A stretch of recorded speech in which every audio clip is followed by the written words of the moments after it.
This episode originally aired on August 26, 2022 on the Unethical Patreon. Our client for today is my grandma. Thanks, Graham. I think everybody in those times were molesters, so I don't know They what to all say. were. They all were. Was everybody a molester, or did everybody get later labeled by the woke Gen Z as a molester? Yes, those damned woke folks.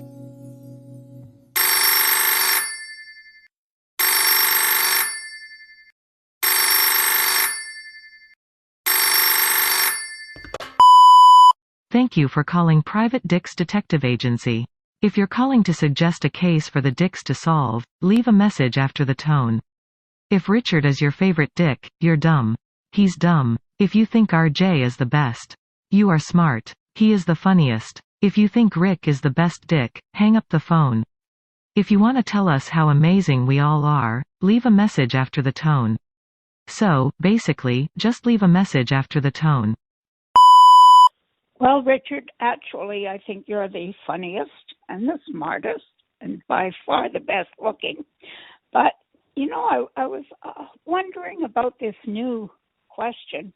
Is Elvis alive? Did he fake his own death? I'm intrigued. I can't believe that you've hit upon such an interesting subject. Of course, Elvis may be dead now, but I'm sure that he was alive several years after his supposed death on August 16th, 77. But I saw him. I personally saw him. So I know he's alive, or was alive. I can't say now because it was about, I'd say 84 when I saw him. But he was in Toronto on a subway, and it was just him. An elite team of private detectives. What if balloons are aliens? Maybe that's the key component we're missing. Cover-ups. John's guilty. Mysteries that need to be solved. Maybe Mormons need mountains. Richard, shut up. Guys, my grandma called. My grandma wants us to solve a mystery for her. You think we could help my grandma out? Definitely. Definitely. That's very nice of you to jump all over Yes, that. what do we call her? Joan. Okay, all right. Or Grandma J. Or Cool. what does my nieces call them? Crazy Auntie Joan. Okay. She's 82 years old. Bless her heart. Well, she wants us to solve, did Elvis fake his death? Or did he actually die? Or did something even more nefarious happen? Huh? Bum, bum, bum. So he didn't even finish it. I waited for you to finish it. No, because I stopped halfway through because he also started doing it, and then You could have done it. Join in. Right. Don't have It's to be all such right. a. No, it's fine.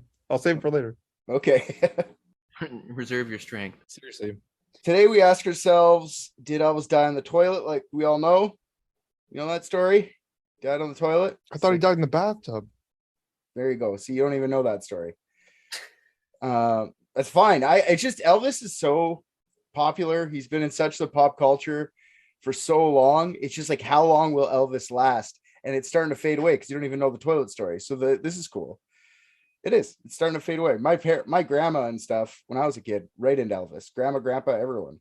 So I heard a lot about Elvis. They had a lot of Elvis albums that they used to play. Yeah, but I definitely should not be used as like the control group. Like RJ, do you know about this dying on the toilet thing? Oh yeah. That's what they always say about Elvis, that he was a pill addict, extremely overweight, and then died while taking a crap. So That's definitely the story. Do you know about his jumpsuits? You guys know the look of Elvis, right? Sideburns, jumpsuits, rhinestones, karate. Did you know Elvis is a big karate guy? No, I did not. Okay, we'll get into that then too. Unbelievable fame. I don't think people get fame like that anymore. Can we think of anyone that even compares to Elvis fame nowadays? Like Harry Styles. not today. I mean, today, no, but Michael Jackson easily. I would say Michael Jackson's the last person to be famous like that. It's tough. They don't come up like that. No, you're just no, because think of the people who were like such big fans of Elvis at the time. It was like younger women. Bro, I mean, Michael Jackson is a confirmed pedophile, and they still play his music at like children's events. That man beat pedophilia. I know, but like that's what I'm saying. Like, think about Harry Styles. Like, he fits the Elvis build for modern day. Yeah, but barely fucking anybody like knows who he is. Like you know, like even when Michael Jackson was like, let's say like, I don't know, early 90s, like people in their fucking 70s knew who he was if you mentioned him because he was everywhere. You know, Harry Styles isn't everywhere. Yeah. Media was so pinpoint before too, right? So you would all get, you don't have whatever you want. You can't just go search out your people anymore. Well, or back then. Now you can just go find subgroups. There's so many subgroups of everything that you don't have to know who Harry Styles is anymore. Let's also not limit ourselves to one particular medium or type of fame, because I think the name Donald Trump would ring a few bells with just about any person in the world. Very true. So... Donald Trump, any president really would be that level of fame, but that's crazy that you have to become president to get that kind of fame now. You know, like, yeah, and I would bet that he will die on the shitter too. Yeah, one can only hope. You're probably right. Let's make that soon. Yeah.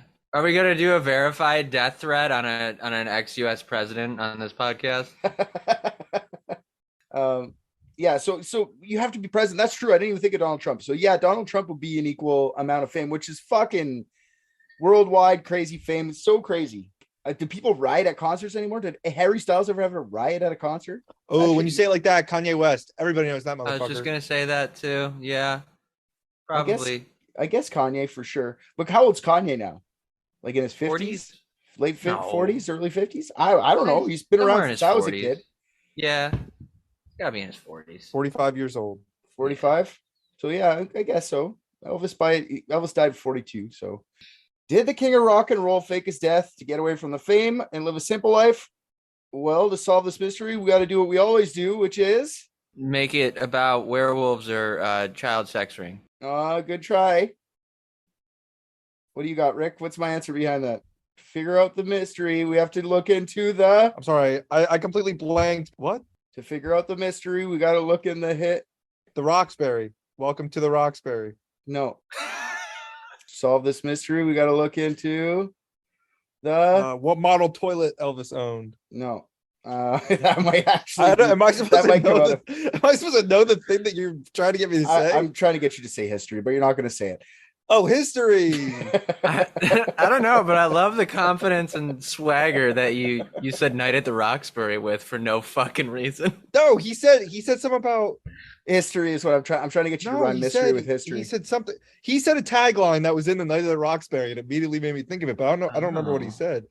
That was like linked something in my brain. Here, this is what we're gonna do. Well, to solve this mystery, we're gonna do what we always do, which is I dive too deep into the life of the subject, making it more about the subject about the episode than the mystery. So that's what we did today. I went too crazy, guys. I'm sorry. It's a lot about Elvis. That's okay. I'm excited. So let me tell you about our boy Elvis Presley.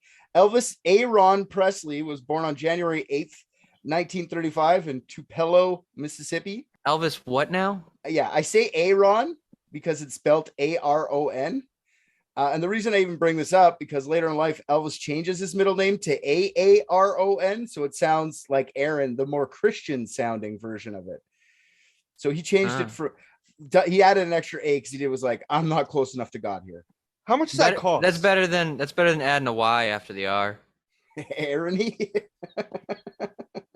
No. What is the after Y the after R? Arian? Ooh, I know what you're doing. That's what I was going for. You got it. No, I just found that hilarious that he changed it later in life. How much does it cost to change a letter in your name? Doesn't matter. Elvis had unlimited money. It didn't really matter. He could have done whatever. Did he have unlimited money at that time? So he changed it after he was famous? Later in life, yeah, for sure. That's just that's red flag. Somebody's got to check on that, man. See, well, did he fake his death? See, look, clue number one. If I had a friend who was like, oh, I'm gonna just add an extra A to my middle name, that would be that you got to have an intervention. It's because of Jesus, though. He wanted to be closer to God. That feels like bullshit. Did we ignore your grandma's phone call? No, she already called. She talked. She left a message. I'll call her back after. Gotcha. All right. I mean, I'm not dying to talk to your grandma. Not that I'm sure she's a lovely woman. I'm not trying to strong arm you into it. That's all. He was the younger twin, born 35 minutes after his older brother, Jesse Garin Presley. That's right. Elvis's middle name was Aaron, and his brother's middle name was Garin. So what do you think a Garian is? Somebody who's like thinks all Garys are superior to anyone with any other name? Yes. Sorry, I couldn't not make that connection. Unfortunately, Jesse was a stillborn, so I'm guessing Elvis killed him in the womb. Baby Elvis, like, we're not going to go through life as Aaron and Garin, and just like chokes him out with the fucking umbilical cord. We won't be made fun of. I'm Elvis. Honestly, when I was reading about this Garin Aaron thing, I think Garin was seriously to rhyme with Elvis's middle name as some like weird hillbilly tribute to their stillborn son. I'm not even joking. I got Elvis, Aaron, and Jesse Garin. Jesse Garin's up in heaven. Fucking weird. You think the better tribute would just be to name the remaining one the one you wanted to name? Like if that one died, you're like, shit, I like that name. Just name the other one. Or just make him Elvis Jesse Presley. Right. So he can be like he was named after. Also, they could just lie later in life at any point in time and be like, this is what we named the one that died. You know, though, we're also talking about people who probably couldn't read, so we can. No, I think Jesse Garin could probably read. Better than his parents. Could you imagine, though? That's another thing I was thinking about. Can you imagine if Jesse did survive? If we had Presley twins, like those guys would have been fucking menaces. All those hip gyrations and rubber legs. Ugh. Maybe Jesse would have held him back. Maybe it was like a butterfly effect thing. Yeah, exactly. And the extended ending of butterfly effect. Yeah, he kept him back in like 50 timelines before that, so he finally took him out. Fuck you, Garin. Elvis's mother, Gladys Presley, gives birth at home in their 2-room house that her husband Vernon and his brother built themselves. The house had no electricity or plumbing. I can't even fucking imagine having to give birth or watching birth in your house that has zero plumbing, you know? Yeah. Gladys and Vernon had no other kids, leaving Elvis an only child. Elvis had a very tight-knit family, extended family, everything, like all his aunts, uncles, parents, grandparents, cousins, they all lived in Tupelo. Gladys, Vernon, and the rest of the family were very poor, but they all just kind of shared and helped out each other wherever they could, and they got by pretty all right for what they had, which was not much. In the 1940s, nearly half of all houses lacked hot piped water, a bathtub or a shower, or a flushable toilet. Yeah, I can't imagine that's not even 100 years ago. So far, Elvis has yet to stand out except for his brother died when he was born. Yeah, but if they didn't have a flushable toilet, what did they do with Jesse? How'd they get rid of him? They had dogs. I'm just kidding. Oh, okay, cool. Yeah. Yeah, they go nuts for those. They're poor and hungry. They shared with the family. Baby back roast. You asked the question. I love the answer. His parents look like they would have eaten his brother. Holy for fuck. sure. His mom's a pretty big girl. No, I didn't mean by that. They look like they're dead inside. I mean, they probably are now, but. Well, they have some dead inside of them. So quick to fat shame Richard. He was talking about their lifeless eyes. Yeah, I'm fat, so I don't care. They look like they're dead. This looks like their death picture. They look like fucking serial killers there. They look like Bonnie and Clyde. Oh, damn. Yeah, holy shit. That man is missing a whole upper lip. They really look like Bonnie and Clyde. She looks like she still has the blood of her newborn baby in her mouth. Fuck. Take that picture and put it to the side for me for after, because I'll post it when I post the episode. All right. Just so people can know which one we're doing. There were a lot of shaky times with being really poor like that. In 1938, when Elvis was 2 or 3, Vernon and Gladys lose the house. No, actually, Vernon had been caught altering a check written by his landowner and sometimes employer, Orville Bean. Orville was meant to buy a hog from Vernon, Gladys's brother Travis Smith, and their friend Lether Gable. All 3 men owned 1 pig, which I find fun. Orville gave them a check for less than the agreed upon amount, an ample sum of $4, which I looked that up. That's $82.92 in 2022 money, and I also looked it up how much a pig costs now, and you can get a low cost pig for like $50 now. So really, yeah, that's the low end, just like pig. You can get them up to about 250 a pig too, like the nice pig. What models of pig are out there? There's like eating pigs, like the big hogs you eat. There's milking pigs for pig milk. There's what? Pig milk. There's breeder pigs. There's just different kinds of pigs. Okay. But the low cost ones are $50. What I was just thinking, like that might have been a fair price for a hog Vernon and would sell but how do I know? I don't really know. But I know him and his friends, Vernon and his friends, altered the check to say it was worth much more. Not confirmed, but I've seen Vernon and company change the amount of the check to $18 from $4. I've also seen they change the amount to somewhere all the way up to $40. $40 seems more likely to me because it was a $4 check and you just got to put a zero. I don't know how $18 gets into that. Like how you just change the 4 to an 8 and put a 1 in front of it. That seems a lot harder than just making it $40. Anyways, regardless, Vernon and friends were caught, and soon after, the three men were sentenced to 3 years in the Mississippi State Penitentiary at Parchment. So what I should have said earlier was that Vernon went to jail and Gladys lost the house. Okay, that's a more interesting. I thought they were so stupid they literally just lost their house. Like they were just like, oh fuck! Like they went out one day and came back to nowhere. It's like when you park in the wrong spot at the mall. You're like, I thought it was by the red tree. Yeah, no, it's not, Vernon. Going miles up and down county routes, trying their keys in different doors. Like, sorry, I thought it was mine. So Elvis and Gladys move in with relatives. Elvis lived in a predominantly black neighborhood. One of Elvis's biggest musical influence came from his formative years in his Tupelo neighborhood. February 6th, 1939, Vernon was released from jail for good behavior, only 8 months. 1945, a 10-year-old Elvis had his first singing performance at the radio talent contest at the Mississippi-Alabama Fair and Dairy Show. One of Elvis's teachers, Oletta Grimes, was so impressed with the singing that she took him to the principal, who then signed him up for the contest. Now, it was, like I said, it was a singing competition, and little Elvis had to stand on a chair to reach the microphone to sing his rendition of Red Foley's country song, Old Shep. Aw, isn't that cute? Little 10-year-old placed 5th in that competition. In school, Elvis was considered an average student and a loner. He started playing guitar after he got one on his 11th birthday. Vernon Porsley, I get it, couldn't afford a rifle or a bike. Those are the two things that Elvis wanted. But he could afford the $12.95 guitar. So he convinced Elvis to get the guitar instead. That's $150-ish now money. So that's a lot for if you're poor, that's a lot.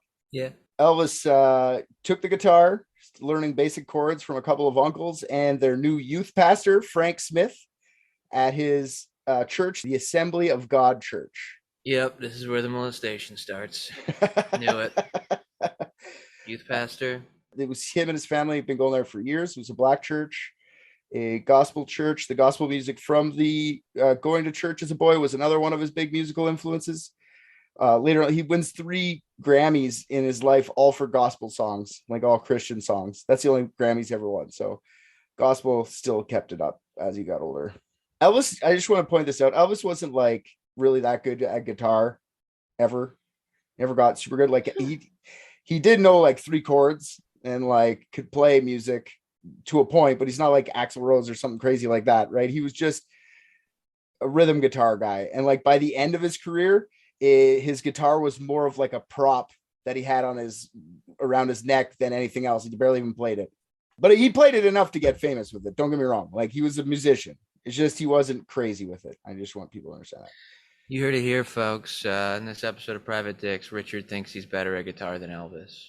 I can't even play guitar. I'm just reading about his guitar skills weren't that, never wrote shit. He copied shit. Anyways, from 1946, grade 6 and on, Elvis would bring his guitar to school as he went to a new school. Before this, Elvis didn't sing in front of people except for that once at that fair when he was really young. Elvis got obsessed with a guy named Mississippi Slim, and he was a hillbilly guitar player and singer who had a radio program in Tupelo. Elvis learned to sing and play like him, and Mississippi Slim is what Elvis would play at school every day at lunch. Elvis would be singing and playing for all who wanted to listen. Turns out no one wanted to listen, and Elvis got teased for being the trashy kid who played hillbilly music.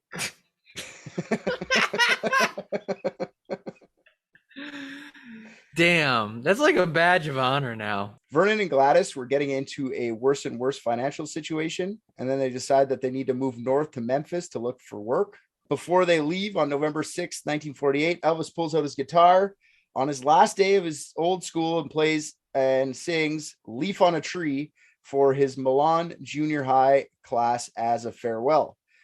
He got lots of applauses, and then he realized, fuck, I probably should have played some more stuff earlier. I would have been popular. And he never really got any. He just left as everyone adored him, like taken out of the school. Elvis was enrolled after that at L.C. Humes High School. This was a new school, and Elvis went back to being a loner of sorts. Nobody at his new school knew about his musical abilities. He decided he's leaving the guitar at home this time. I don't really want to be called the hillbilly guy. In fact, famously in high school, Elvis got a C in music class. And this is when he got pissed about that. So he wanted to prove to his teacher he didn't deserve a C. So he actually brought his guitar to school that day and played a song in music class. All that got Elvis was a matching C to go with his original C, and bullied for being a mama's boy. The music teacher made fun of him and didn't like his music style. Told him right in front of class. It wasn't all that bad though. Memphis is a big city. It had a big music scene. The Presley apartment was downtown, so Elvis had access to many venues around the city to go watch national acts. Elvis also had a group of other kids around his age that all played music together.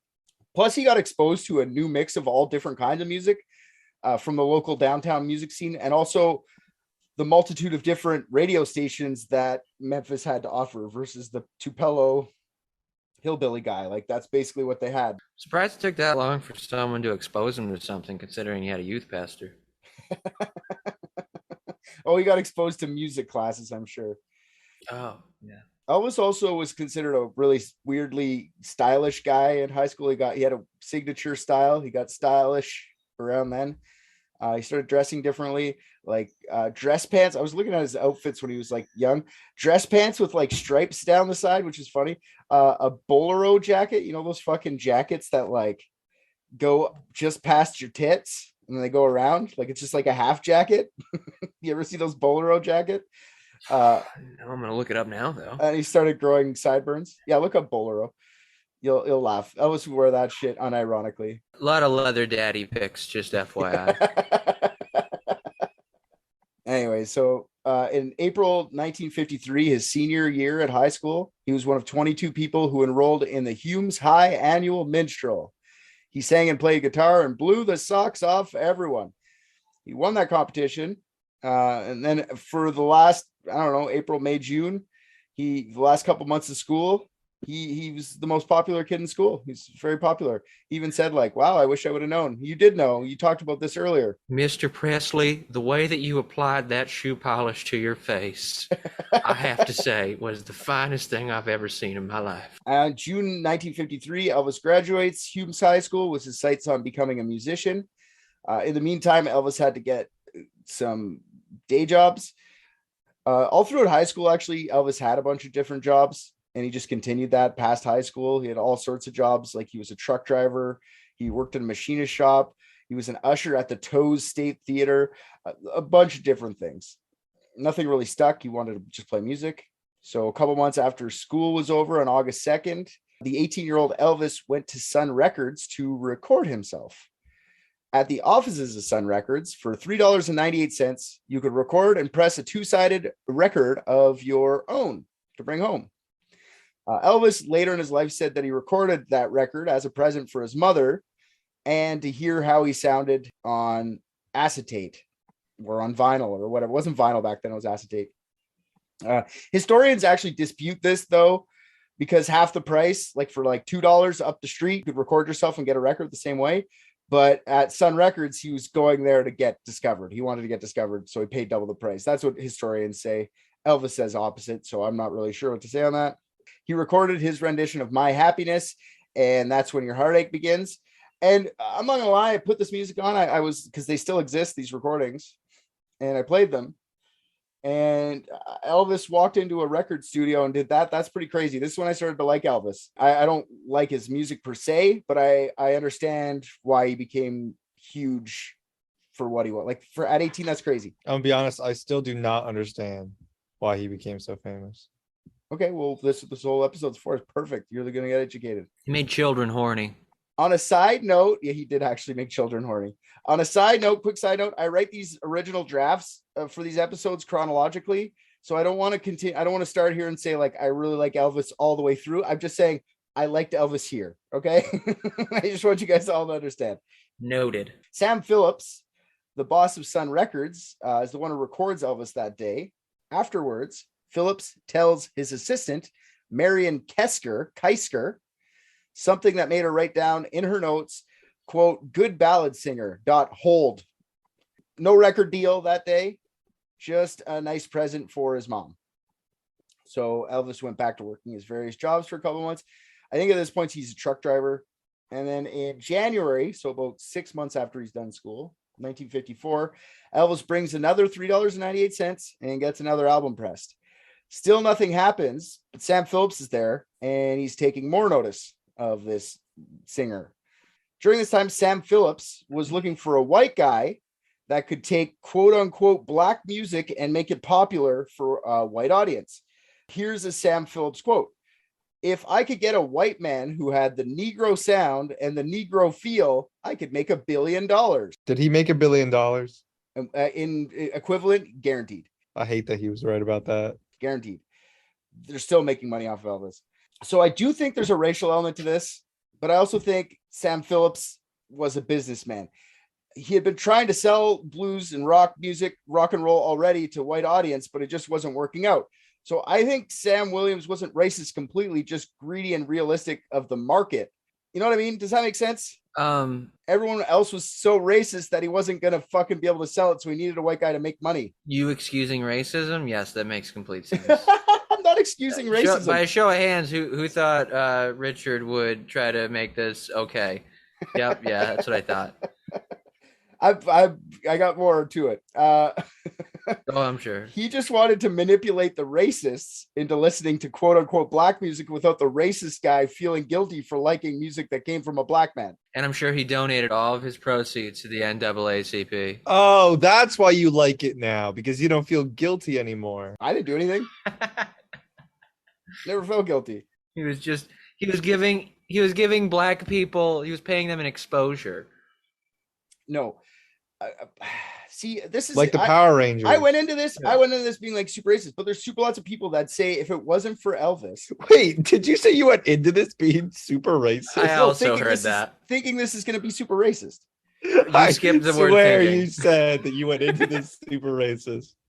Okay, whatever. That's what I meant for sure. Let's just move on then. That's not what I meant.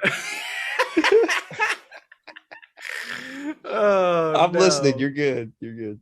No, you guys are like taking what I'm saying and manipulating it to make me sound racist instead of actually having a conversation. Man, we're not actually having a conversation. That's not a conversation. I'll tell you what, I'm doing that, but I'm not breaking a sweat doing it.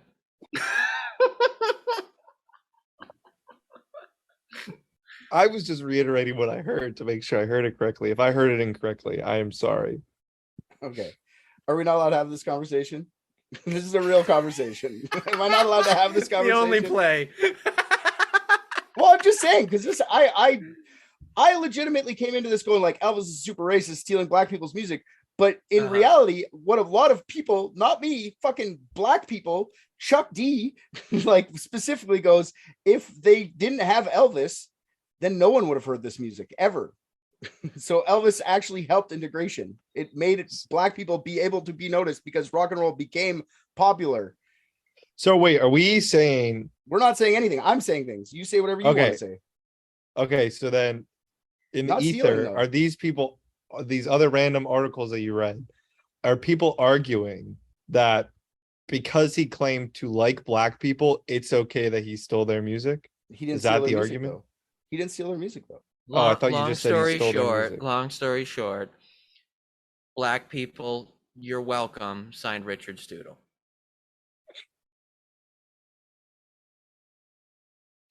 What?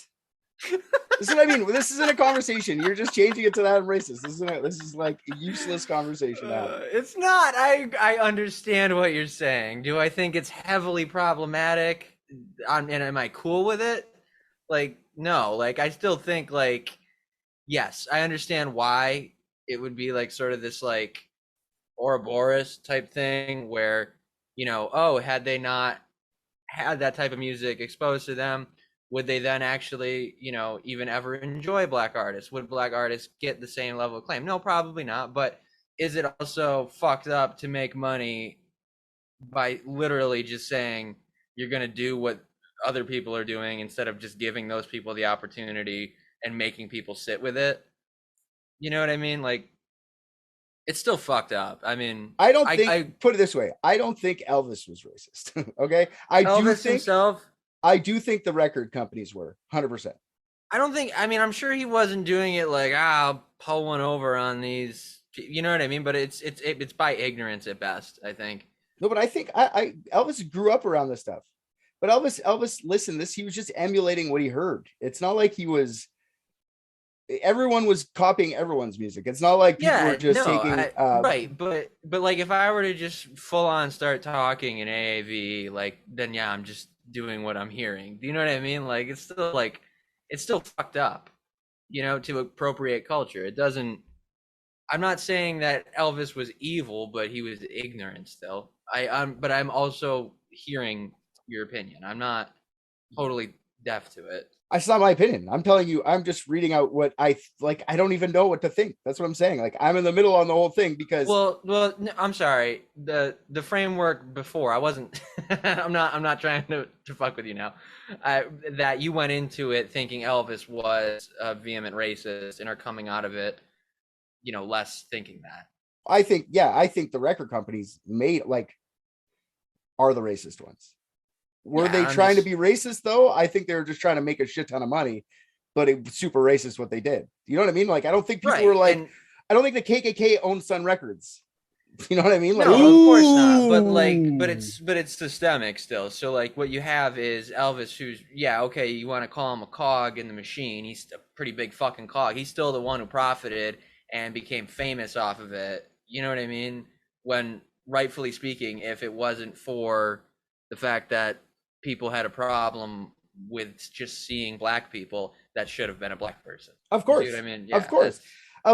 And that's what I'm trying to say. That's what's hard about the whole thing, is because it was a different fucking time that people, I'm not excusing the time. I'm just saying, like, I don't think anybody would have.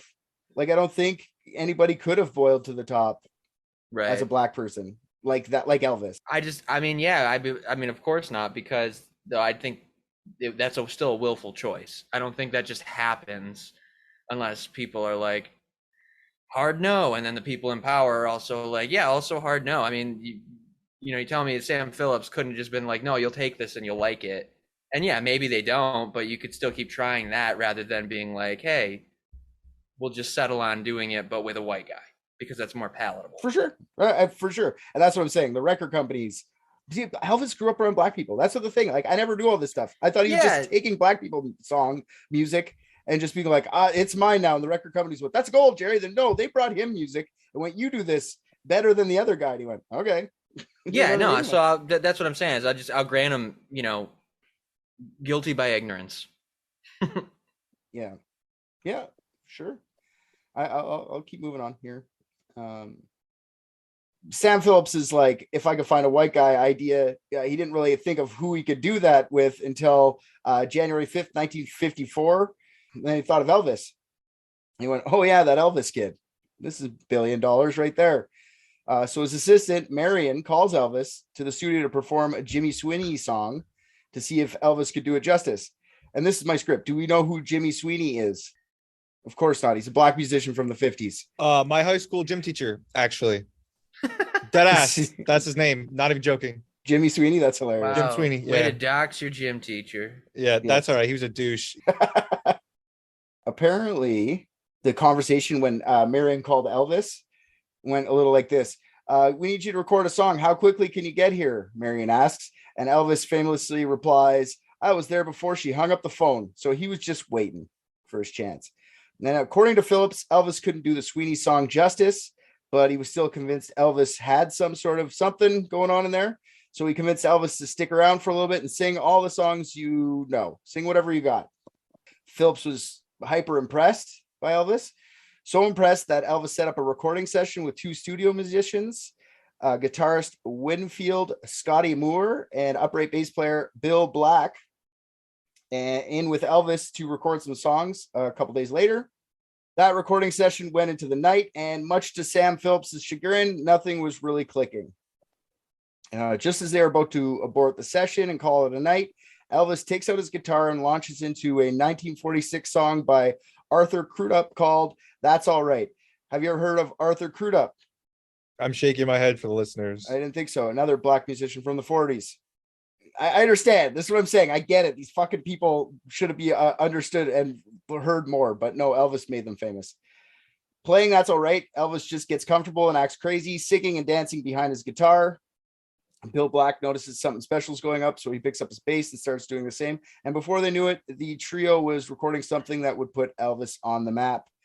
Sam Phillip knew it was something special, and he took it to the recording and played it over the phone to a local DJ, who, after hearing Elvis, decided he'd give him a play on the radio. 3 days later, DJ Dewey Phillips was playing That's All Right on his radio show, and it was an instant hit. Many people called the station and asked if Elvis was a black man.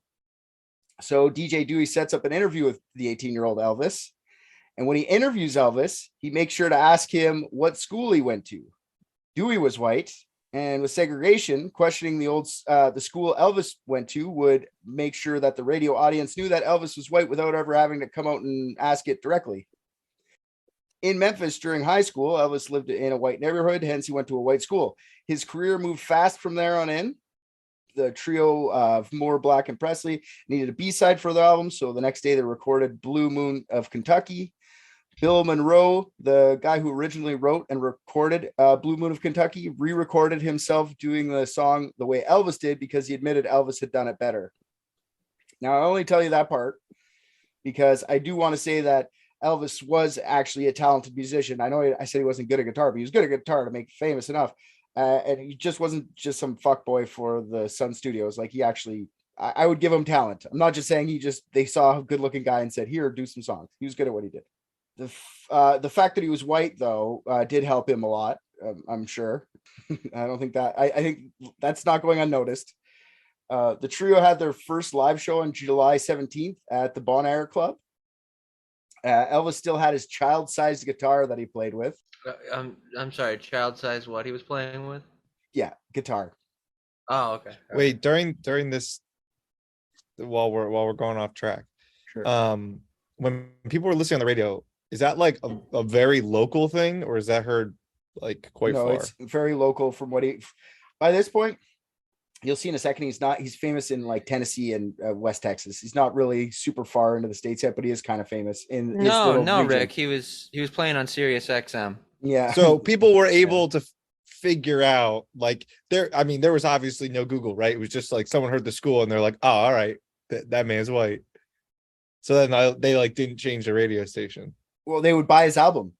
They could admit to his friends they liked it. Yeah, exactly. Same thing with I did another good parallel to that is Eminem and that whole thing at least when I was growing up. I mean, I don't know how old you were, Richard, when Eminem was a thing. For sure. High school when his first album came out. It was like an excusable rap to listen to for even though it was the most like brutal shit that existed. You know? Yeah, exactly. And it's just same story. Yeah. But he looks like a nice guy. But it's systemic. I agree. That's why it's just a hard conversation to have with a bunch of white guys when there's no black guys here. Well, they don't know. I mean, you don't know what school I went to.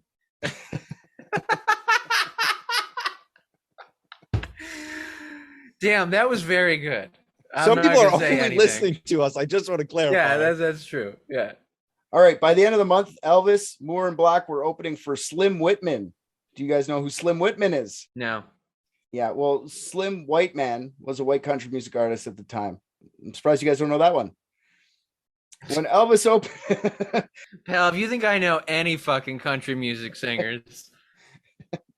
The guy from Breaking Bad? Is that who he's named after? Wrong guy, but close. Okay. When Elvis opened up for this guy, this is where Elvis started pioneering his famous, what he's famous for, his rubber legs, that like hip dance thing that Elvis is known for. Bob Neal, who was another radio DJ in Memphis, was promoting Elvis on the radio and booking him live gigs. Sun Records boss, Sam Phillips, set up Bob as Elvis's de facto manager. August through October, The three played many live shows, also while returning to Sun Studios for many recording sessions. They're very busy. They also get a part-time drummer, DJ Fontana, and Elvis got rid of his child-sized guitar and bought himself a Martin instrument for $175 of their time. Oh, he finally decided to start playing with adult-sized things? Yeah, finally. Elvis and company were booked at the Louisiana Hayride radio show on October 16th, 1954, to a very tepid response. In its heyday, Hayride was a pretty big deal to be a part of.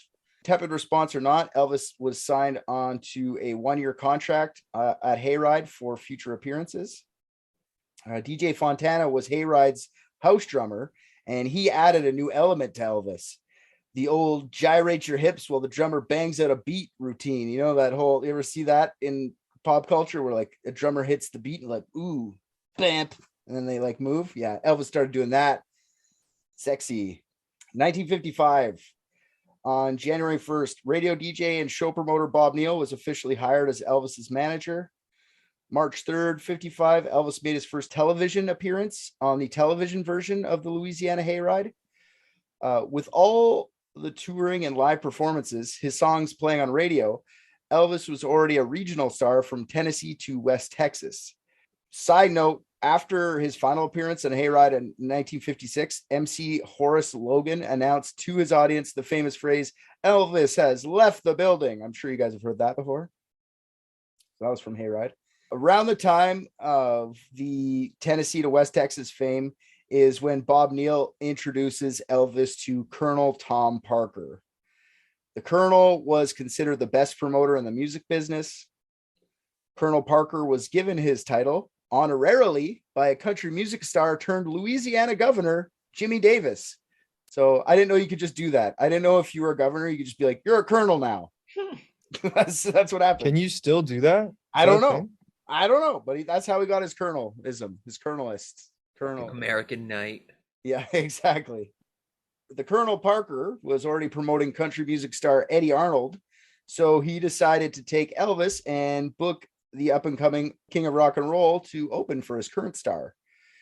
In August 1955, Elvis re-signed his contract with Bob Neal as his manager, but he also appointed Colonel Parker as his special advisor. I don't know, man. That sounds weird to me. It's like having a life coach. Because his fame was growing so quickly, believe it or not, Elvis had a hard time getting his music on the radio stations. Not because they weren't popular, just because people didn't know what Elvis was doing. He played in so many different genres. Like some of the songs sounded too R&B and jazzy, so they couldn't be played on the country stations. The R&B stations wouldn't play him because he sounded too much like a hillbilly. The hillbilly thing came back. Around this time is when DJ Fontana leaves Hayride permanently to join the trio as a full band member and tour extensively. On November 10th, 1955, Presley was voted the year's most promising male artist at the Country Music Disc Jockey Convention. I love these old ass conventions. Like, there's so much shit like that just went away. You know, they probably all smelled like absolute farm animal shit, like just like pig shit and hay. Like, oh, for sure. Anything with country in the name, like, there's no way it's not just built out of hay bales and shit. I bet the CMT movie award or whatever the fuck they are, or country music awards, I bet those still smell like pig shit. They probably like spritz it in artificially just to like give you the vibe. It's got like a candle, the pig shit candle. Yeah, exactly. You got to respect culture. Yeah, it smells like fucking Budweiser and pig shit. Home. But after Elvis's win at the Country Music Disc Jockey Convention, several record companies were courting Elvis. Three major labels offered Elvis $25,000 to sign with their labels. That's $272,000 in change in purchasing power today. Elvis didn't take any of those. He held back because Colonel told him to. And on November 21st, 1955, Colonel Parker and Sam Phillips helped Elvis get signed with RCA Records for a record-breaking $40,000. That is $435 and change $1,000 today. Sun Records actually got $35,000 of that, and Elvis got $5,000. So, good job. That's what I mean. They made $1 billion off Elvis, no problem. Elvis was at this time 20 years old and still a minor. So he had to get his dad, Vernon, to come and sign his record contract for him. Isn't that funny that he was still a minor and couldn't do certain things? Let's talk about Elvis in a bit. Couldn't do things as a minor, but boy, howdy, what he did to minors. By December, RCA was already promoting their new young artist. And by the end of December, they already reissued 5 of Elvis's Son recordings onto their label's recordings. Elvis didn't have a chance to hit the studio, and he was already getting backing from the studios. In 1956, on January 10th, just 2 years after recording his first acetate with Sam Phillips at Sun Records, Elvis, Moore, Black, and a whole slew of other people, including a new guitarist, 3 backup singers, all entered RCA studios to cut an album. What they came out with was Heartbreak Hotel, which was released as a single on January 27th. That's just over 2 weeks later. This is Elvis's first #1 hit. By April, it had hit #1 on the pop charts and #1 on the country charts, #5 on the R&B charts. Elvis is growing huge quickly at this point. His popularity. This is starting to get countrywide now. And Bob Neal didn't really like the how everything was playing out. He was still a DJ, and he had a record store, and he didn't really like the lifestyle. So he decided not to renew his contract as Elvis's manager. But guess who stepped up to the plate right away? The Colonel. I'll take that over. No problem. Soon after, on March 23rd, Elvis's self-titled album is released, just called Elvis.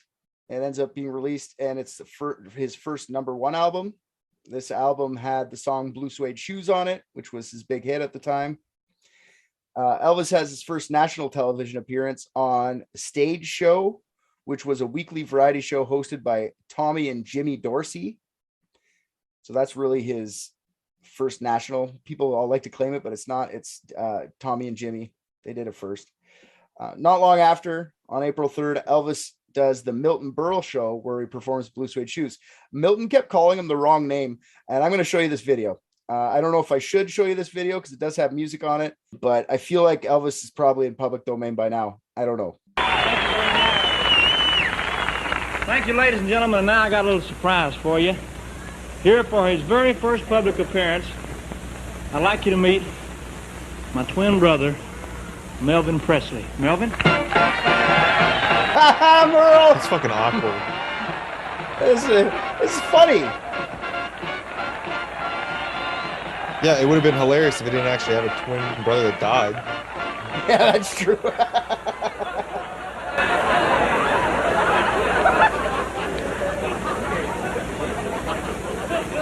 Hello, friends of Radio Land. Radio Land. Radio Land, this is television. Melvin? Milton or Melvin? Melvin. Must have another brother, too. Television? What the heck is that? Well, it's a little box. Yeah. It's got a window in it. Yeah? Millions of people out there. They're looking in a little window. Yeah? They can see you, but you can't see them. What a dirty peeping Toms. But Elvin, you're wonderful. And keep buying them records, will you, folks? Mel, who's you? Elvis.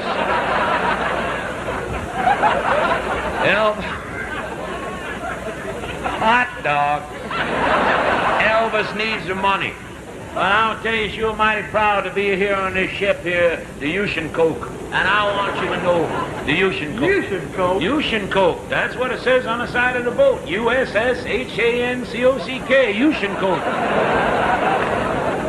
What's the matter? I know how to spell. That's USS Hancock, Melvin. Keep buying them records. I'm real proud of you, Elvis. Anyways, I just like how Elvis isn't famous enough to even give a fuck what his name is yet. They fucked up that bit so bad and didn't even like try to recover. Yeah. Yeah, when do you think people started getting funny? I'm tempted to say like Richard Pryor. Like once Richard Pryor started performing, that's when like people didn't have to fake laugh at stuff. No, what was that guy's why can't I think of it? He couldn't have been that funny. Who's that guy that got in trouble for like saying profanities on stage like in the 50s? He was around the same Lenny time. Bruce. Yeah, whatever, Lenny he Bruce. sucks. He's fine. He's not hilarious, but he was making poignant points. Nah, it was Richard Pryor. Lenny Bruce was white though, right? Yeah. Well, that's also part of it. I mean, I subscribe to the ideology that only black people are funny. So top 5, 3 out of them are black. So yeah. Anyways, I find that hilarious. But Elvis is growing so fast. Like, it's only been 2 years. He's on Milton Berle. Milton Berle's fucking us up his name. But then right after this, 3 days after that Milton Berle appearance, Elvis gets signed on for a 7-movie deal. 7 movies. They just, good looking young guy, white as shit. Here's 7 movies, bud. That's crazy to me. Never been in a movie before in his life. And he's only has 1 album out. Damn. That's like a Marvel movie deal. Yeah, except for it's like all Elvis movies instead of Marvel movies, which are like romantic comedies with like song breaks in between. Like, yeah, terrible. fuck it, dude. Let's bring back the ECU. Come on. Yeah, his buddy Colonel Parker got him that, and his pal. I like to say pal like this. Colonel Parker was a piece of shit. I'll just say it off top here. He like took advantage of Elvis's idiocy and raked him over the coal, stole a lot of his money. Like, early in his career, 25% of his, like, anything Elvis got paid went to him for a manager fee, which is very high. 10, 15%. I've seen 20, but that's high too. 10, 15% for a manager promoter fee. By the end of Elvis's career, he was taking half, 50% of all Elvis's shit. Took advantage of Elvis being a moron. Damn. Everyone's getting exploited here. The story about his first movie deals was actually Paramount came looking for Elvis to offer him the contract. Of course, the Colonel hammered out the details. The first movie, Elvis would get paid $20,000, second $25,000, and so on until the 7th film where they'd pay him $100K. And this was just the start of a long movie career for Elvis that spanned 33 movies, 32 which he was top billing. I'm not going to mention all the movies throughout this thing. I'm just going to mention a few here and there, but just remember 32 starring roles. Once he was billed second on the bill. So basically star of 33 movies, and they all fucking sold. Huge movie star. He wasn't yet, but he will be very soon. So Elvis and gang were playing more shows than ever and bigger audiences. They were booked at the Sands Casino in Las Vegas from April 23rd to May 6th that year. As the special guest, though. So Elvis didn't even have a name on the billing. And then the shows fucking bombed. They did not do well. But while in Las Vegas, Elvis went out to see other acts performing in town. All right. And then in Vegas, this is where Elvis first heard the song Hound Dog. He saw Freddie Bell and the Bell Boys play the song, and he loved it so much that he almost instantly picked up his guitar, practiced till he knew all the guitar lyrics. Don't worry. The white Freddie Ball and the Bell Boys were already stole it from a black person, so Elvis was stealing it from a white person this time. Cool. He was liberating it. Yeah. He didn't want to steal it. He had to. Yeah, a woman no less, a black woman no less. So Big Mama Thornton actually wrote Hound Dog. It was a hit the year before. A month after hearing the Bell Boys do the song, Elvis was doing it as a closer at all of his shows. On June 5th, 1956, Elvis does the Milton Berle show again, and this time he performs Hound Dog. Berle backstage tells Elvis, just leave your guitar backstage and go, quote, let them see you. So Elvis did just that.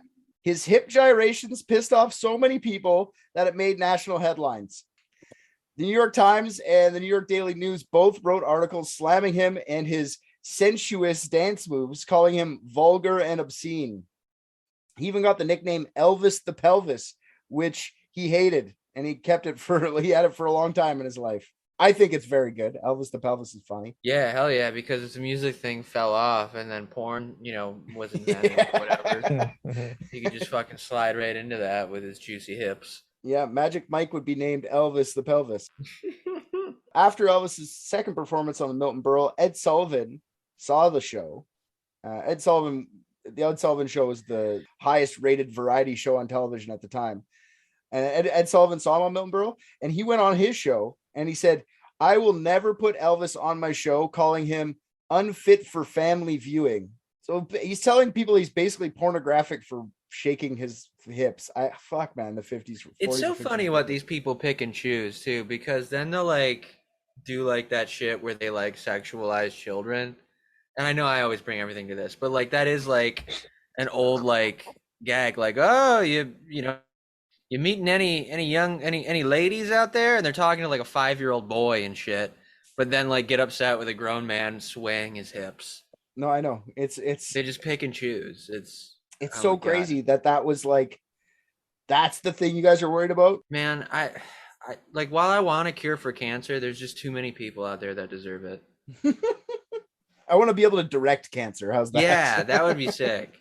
Yeah, so that made national headlines. Elvis was shit. Elvis was like scared he's going to lose his career after all this. So on July 1st, 1956, Elvis goes on the Steve Allen Show, where Allen and Elvis make fun of the whole scandal by getting Elvis to come on the show in a tuxedo. And then he sings Hound Dog without the hip gyrations to a basset hound wearing a top hat. Not even joking. Do you want to see that video? I could show you. I would love to see a basset hound in a top hat. I mean, that alone's worth a looky-loo. God damn it. Here's a good picture of it. Can you see the little basset hound there? Oh, yeah. So they made look Elvis in a tux with a fucking top hat. Oh, I would have been all in. What a beautiful. That's all it took. I actually don't give a shit about him, but the fact that this dog is wearing a top hat, I see why he blew up. It's Top over. 5 ways to cure racism. Elvis later calls this performance the most ridiculous thing he ever did in his career, but he did it because he didn't want people to hate him and he wanted to sell albums. I think it's because he didn't want to be called Elvis the Pelvis. That's just me. Yeah, so you took a horny as fuck song and then made it about an actual dog. As if it didn't just seem like you wanted to fuck the dog, man. Like, but it's a visual pun. It's too much. Okay, the next day, literally the next day, Elvis records Hound Dog. He hadn't had it recorded yet. And on July 13th, Hound Dog is released as a B-side of Don't Be Cruel.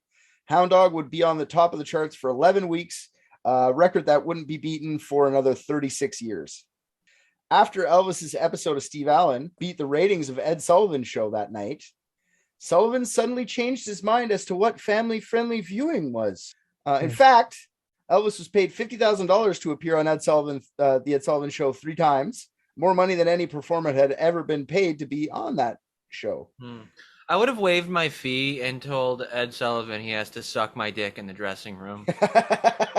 but also go back out on camera with my cum dribbling out of the corner of his mouth. Do a cum walk. You have to cum walk back on the stage. Yeah. Hey, Ed, this is my dick. I call him family. I want you to get real friendly with him. So September 9th, 1956 was his first appearance on Ed Sullivan. 60 million viewers watched as Elvis did what Sullivan said he would never do, be a guest on Ed Sullivan. 60 million viewers at the time was 82.6% of the viewing audience. Funny part to me is Ed Sullivan didn't host that night. Actor Charles Lawton hosted as Ed was recovering from a car accident. Car accident, more like a sore throat. Yeah, exactly. Ed Sullivan did actually get in a pretty bad car accident. There's things that said he almost lost his head, like he was in a full-on head-on collision. So I looked it up. I was like, did he just make that up because he was pissed that this producers made him get Elvis on the show after saying that? But no, he actually was in hospital for a long time. Good. Funniest part about the whole thing is that even though Ed Sullivan said Elvis would never appear on his show, the Elvis episode was one of the most popular episodes of the entire series, and Ed Sullivan wasn't even on it. They did use creative camera work, though. I did find this funny. For his first 2 times on Ed Sullivan, what they would do is that every time his legs, he started like pelvising. Once he started pelvising, they would like pan slowly up to just his like waist to his head, but they still got the pelvising. Like they just tried to like slowly get out of it, but you still got it, assholes. Like you might as well just kept it there, you know? Yeah, this is a problem with conservatism on television, though, especially in America. Is it's always like proven hilariously fucking wrong, like just a few decades later. Yeah. It's kind of like, you remember Sinead O'Connor when she did that thing where she Pope, yeah. Yeah, and then Joe Pesci went on record later saying he would have punched her in the fucking face because he hosted that night. Yeah. There's literally like a quote from him saying he would have committed violence against her for ripping up a picture of a guy that isn't even the fucking Pope anymore. Yeah, exactly. Like, people are so dumb. Yeah. Virtue signaling, man. Yeah, poor Sinead, she got fucking blackballed after that too. Oh, railroaded. Yeah. I mean, absolutely. It's completely fucked up. Yeah, poor Sinead. Because really, like now, all the shit that we're hearing about this stuff has. Anyways, I feel bad for Sinead. That might be a good episode for Unethical one day. That would be good. That would be good. Elvis didn't do Hound Dog his first appearance on Ed Sullivan. He did Love Me Tender, which was the title of his first movie.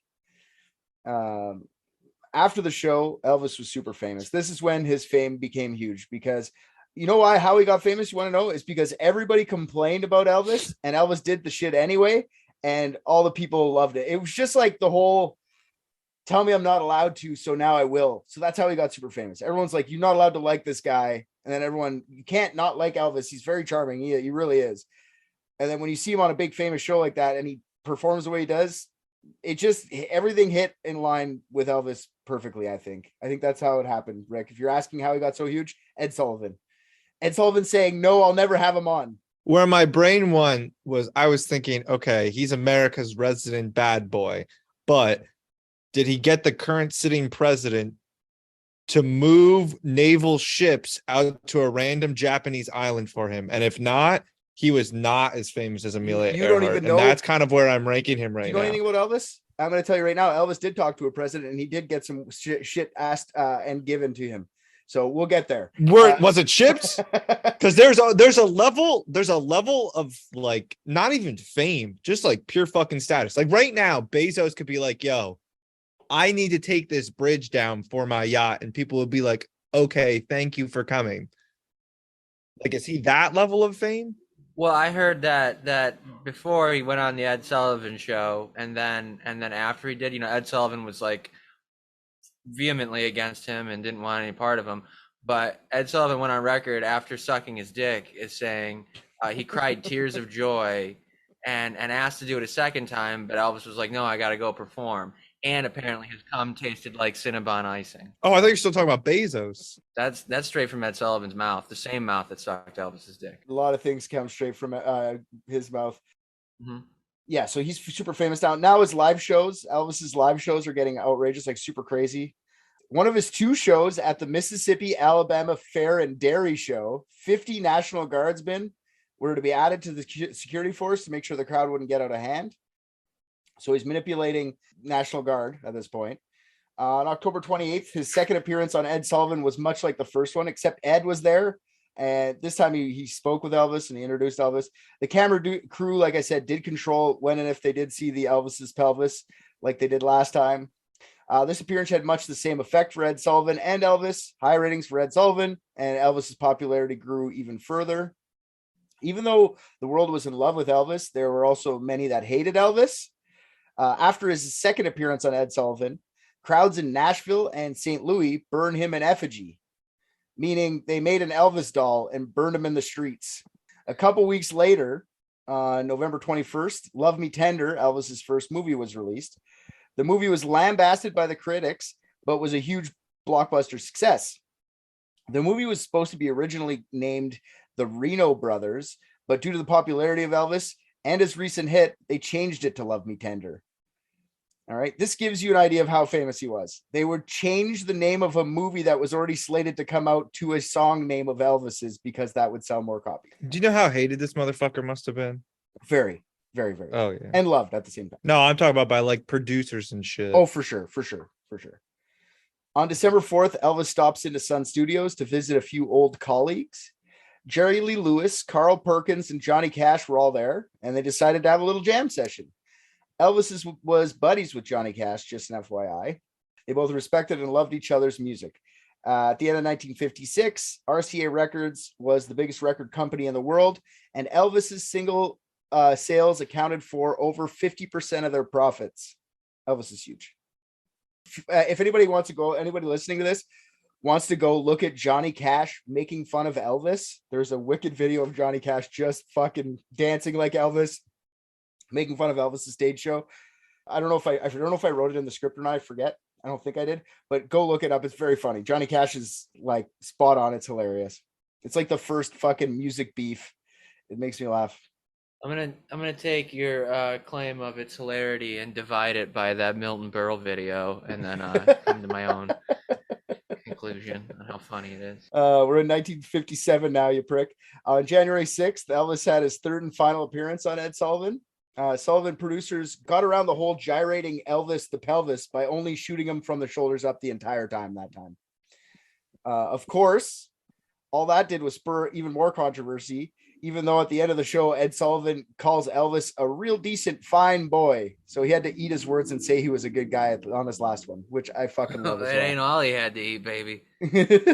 2 days after his last Ed Sullivan appearance, Elvis has notified the Memphis draft board that Elvis would probably be drafted that year. So during 1957, a couple things happened to Elvis, a new #1 movie and a #1 album for one. In March of that year, Elvis bought his 18-room mansion, which is named Graceland. So when you get a house that big, do you have to name it? Is that a thing? Is it like a ship? I didn't know that. It's named Graceland. Who names the house? Who doesn't name their house, dude? I mean, like, my house is nowhere near that big, so it doesn't get that big of a name, but I still love David all the same. Okay, that is now David being woven. Smith. That is being woven into the fucking storyline of the show. David will be the fourth character. Literally all 4 walls. You can break the 4th wall of David anytime. The mansion was for him and his parents to live in. He bought it for $102,500. That's over $1 million of today money, which isn't a crazy amount for a house, really. Today you can get a 2-bedroom bungalow in RJ's neighborhood for $1 million. I'm guaranteeing that. Oh no, you're vastly overestimating the neighborhood I live in. I'm just joking. Yeah. David doesn't have that expensive of friends. Elvis is only 22 at this point. I just want to give his age every once in a while, just so everyone understands. It's been literally 4 years since he recorded that first acetate. Graceland nowadays is a famous vacation spot for Elvis lovers out there, boasting 600,000 guests a year. This is the second most famous house in America, seconded only by the White House. In 1991, the Graceland Mansion was placed on the National Register of Historic Places. So Elvis is so famous, he made a house famous. Elvis also toured a bit through 1957. His audience were getting crazier and crazier. Just one example of the craziness. At a show in Vancouver, there was a riot afterwards. Frank Sinatra had to get his 2 cents in too, slamming Elvis and his new rock and roll music, calling it, quote, brutal, ugly, degenerate, and vicious.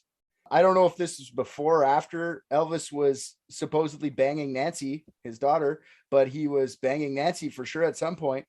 Hell Wait, yeah. his daughter? Yeah. Jesus fuck. Yeah, Elvis 22. He's out there banging. You got that he meant Frank Sinatra's daughter, not his own daughter, right? Oh. Okay. Okay, much better. Thought you meant he had a kid. He started banging his own daughter, and I'm entirely confused at this point. I totally would have told you if he had a daughter by now. No, Frank Sinatra's daughter, Nancy. Got it. I thought we skipped ahead No. a couple years. I'm tracking now. On December 20th, 1957 is when Elvis finally gets his draft notice. But since he is Elvis and he's making a movie at the time, he doesn't have to go off to basic training for another 4 months. By early 1958, only 21 months into Elvis charting #1 with Heartbreak Hotel, so less than 2 years since he became like actually huge, Elvis is an international superstar with 10 #1 hits. On March 24th, 1958, Elvis was drafted as a private at Fort Chaffee in Arkansas to much fanfare. The people who organized this didn't really think about Elvis coming that day, so they didn't really lock it down. So lots of media got in there, and they were taking pictures of every step of the process. Elvis didn't want to be treated any differently from anyone else, saying to the media, "The Army can do anything it wants with me," which I was like, dude, don't say that. Don't say that. Yeah, for real. I will do everything I am mandated to do by the government for the Army. Don't say they can do whatever they want. Fucking Manchurian candidate. I won't even say that. Well, if you get drafted, you have no choice. What are you going to do? I don't know. Get kicked out. That's true. I'm not going to go either. I'd run to Canada. He definitely could have just said he was gay or something back then. For sure. Well, I don't know that would have helped him either. Yeah, that wouldn't have ruined his career at all. He would have been fine. I'd have been like, hey, do you see my jumpsuits? You really want me in those barracks with those other guys? You don't want to ask or tell me what's up. He hasn't donned a suit yet. Those come in the 70s. You do not want my hips gyrating in front of your men. Trust me. Ask Ed Sullivan, motherfucker. Elvis was really actually worried at this time that his military service would ruin his career. And he wanted to get into the special services, which is the entertainment branch of the military. I didn't know they had that, but they do. But fake Colonel Parker talked him out of asking to be in the special services, said that people would respect him more if he actually served as a regular soldier. You got given your colonelship by a colonel would know. The colonel would know. You're a fucking asshole, colonel. You know what I mean? If I'm Elvis, of course I'm going into special services. Why the fuck would I want to go to the front line? I could just go sing for everyone and keep my shit going. But no, he said go to the regular service like everybody else. Oh my God. Fuck you, colonel. That's his buddy, colonel. Yeah, it could have ruined his professional career. You just ask Pat Tillman. What does that mean? Oh, Pat Tillman was the NFL player that joined the military and then straight up fucking died. Oh, wow. That sucks. Did I laugh at that? Yeah, but you know his name, so. I do, and I mean, yeah. Yep. All right, so Elvis did his basic training at Fort Hood in Texas. His mother, Gladys, dies not long after on August 14th, 1958. Elvis's fame unfortunately sent Gladys down a downward spiral. While she was living at Graceland, she was made fun of by her neighbors for doing her laundry outside. She was also told by Elvis's management team to stop feeding her chickens out on the lawn. So she told a friend at some point, like, I wish we was poor again. I really do. She really liked the rich life. And apparently with all this excessive money, she also got into excessive drinking. And she was also taking diet pills. She was diagnosed with hepatitis, and Elvis was granted leave to go see her while in basic training. She died of heart failure 2 days after Elvis arrived on leave. Elvis was never the same after his mom died. Elvis and his mom kind of had like a weird relationship. They were weird together. Like they were close, like Norman Bates close. You know, like what the fuck? Yeah, no, maybe not he Norman dressed Bates. Up like her? Not so much, but they would like speak to each other in like baby voices, like, oh, there's my mommy. How's it going, mommy? And you call her like pet names like Love and shit like that. Like, it's just weird. They were weird together. That is some weird shit. There's a lot of weird motherfuckers out there. That is, I will never understand this fucking world. I don't know. It would be pretty weird to fuck your mother. That doesn't even surprise me. It doesn't surprise me that you just told me that this man who was famous for, among other things, dying on a fucking toilet, talked in a baby voice to his mom after telling her she can't feed her chickens on the front lawn. It's like the level of what you think is weird is so twisted in your mind that you're like, nah, no feeding animals, but I'm gonna talk to you in a baby voice. That's like a weird persona thing though, that like dudes have to this day, especially in the South, where it's like your mama is the most revered thing in your life. And I think it's probably just like a version of that for the time. Yeah. Like, I think it comes from guilt too. Yeah, I would agree with that too. I think it comes from like having the twin die. I think it's like they probably babied him extra because the one of them died. Probably, but he probably watched his mom just fucking suffer constantly for years. Like, in a way that like she probably didn't show or even realize. So like now, you know, like it wouldn't shock me if like, I mean, out of how many fucking shows he had, like, you know, there weren't like at least tons of them where he was just like, I want to thank my mama. All of them. Guaranteed all of them. Yeah. Even past her death, like probably his whole career, I would imagine. Oh, for sure. All right. Well, according to the people that were close to the king, the death of Gladys had a profound effect on him for the rest of his life. And this is where I think I'll leave off for part one of Did Elvis fake his death? Dun dun dun. Nailed it. I know Elvis is only 23 years old at this point, but he already lived more than half his life. So give me a break. I think we did pretty good. We learned about Elvis's youth, his rise to fame, Elvis to pelvis, call to the army, death of his mom. We went through quite a bit of stuff. Next week, we'll see Elvis get back from the army to an open-armed America, Elvis falling in love and becoming a father, and the eventual return to music from his big acting career in Hollywood. Does he become a father because he adopts his wife? He didn't want an old one to adopt. He wanted a young one. Then we'll also see Elvis spiral out of cultural relevance and more into cultural mockery. Elvis drug use amps up, which is eventually ends to his unfortunate death at a young age. Or did it? Did Elvis just have enough of seeing rhinestone jumpsuit wearing fans crawling through his Graceland windows and fake kill himself to get out of the limelight? We're going to have to find out next week. I'm sorry I had to do this to split in two. It's just too much. Elvis has too much. No, that's fine by me. We'll do a two-parter. We'll see how it works out in the end. What I do know, what I take away from this entire thing is right now, this is Elvis at his peak, and fame still doesn't even look fun. The people at the top are trashing him. And he's good thing right now. He's still popular. He still has enough juice to like fight back, but we'll see how the later in life goes. I want to know if I was alive back then, if I would be looking at him in the same way I look at him now, where it's like, why the fuck do people like this guy? What is happening? Well, honestly, go listen to those recordings from when he was 18, the original Sun Studio recordings. And tell me you can't think, like, if you don't like the music, fine, but tell me you can't understand why that guy became famous just off that. He's 18 years old, straight out of high school. Think about that. No life experience. All he does is play guitar and sing. Just to give a little bit of context, because sometimes, like me personally, like I feel like people who died that long ago are like, it's like a completely different, I'm so like far removed from that history. But just to, I guess throw context in there, Clint Eastwood is 5 years older than Elvis would be today. Yeah. So that's a good way to do it. Yeah. Pick someone that's still going. Elvis would be 86 or 84, something like that 87. right now. Well, I just want to throw out there, right. It's not that I don't like him because of the time period. I mean, oh no, my comment was unrelated. Sorry. First off, a big Clint Eastwood fan, and like I never knew Joan of Arc. I give her a fucking like. That's what it feels like. Ovation. Though. Like I think of like Elvis, and I think of like something like that I couldn't possibly have any comprehension of. When in reality, it's like a bit more contemporary than I think I. It's very contemporary because Elvis died at 42.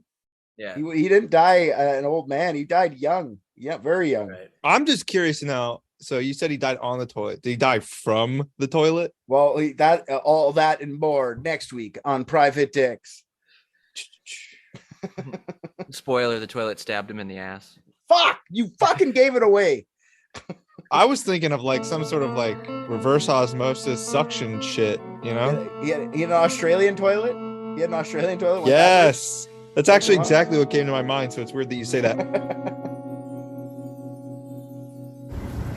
I just watched Private Dicks, and I think RJ's the funniest. What? Come on. Hey there, all you private dickheads. That's probably not the name we're going to stick with. Anyways, RJ here.